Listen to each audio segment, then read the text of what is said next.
Masayang ibinahagi ni Ma Salvador ang tunay na dahilan kung bakit tinanggap niya ang alok na muling maging bahagi ng ABS-CBN matapos ang ilang taong pagtatrabaho sa iba't ibang proyekto. Sinabi ng aktres na may espesyal na ring puwang sa kanyang puso ang Kapamilya Network at dahil dito ay nagsimula na ang kanyang paglalakbay sa industriya ng showbiz. Ayon kay Maha, hindi niya malilimutan ang naging papel ng ABS-CBN sa paghubog ng kanyang karera. Sa ABS-CBN kasi talaga nagsimula at nabuo ang mga pangarap ko, anang aktres. Dagdag pa niya, dito niya naranasan ang ilan sa pinakamahalagang oportunidad na nagbukas ng maraming pinto para sa kanyang tagumpay.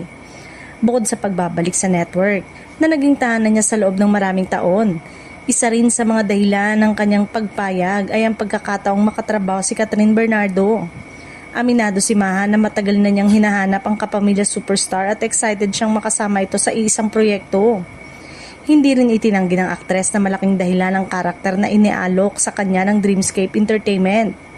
Kwento niya, sa unang presentasyon pa lamang ng role ay naramdaman niya na isa itong karakter na bihira lamang dumating sa isang artista.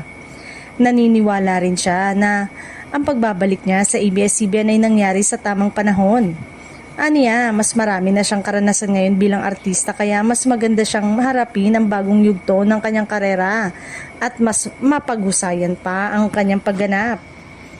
Dahil sa kanyang pagbabalik, marami sa kanyang mga tagahanga ang nagpahayag ng pananabik na muling mapanood siya sa Kapamilya Network. Lalo pang nadagdagan ng excitement ang publiko nang malaman na makakasama niya si Kathryn Bernardo sa serye. Bagay na matagal nang hinihiling ng maraming fans.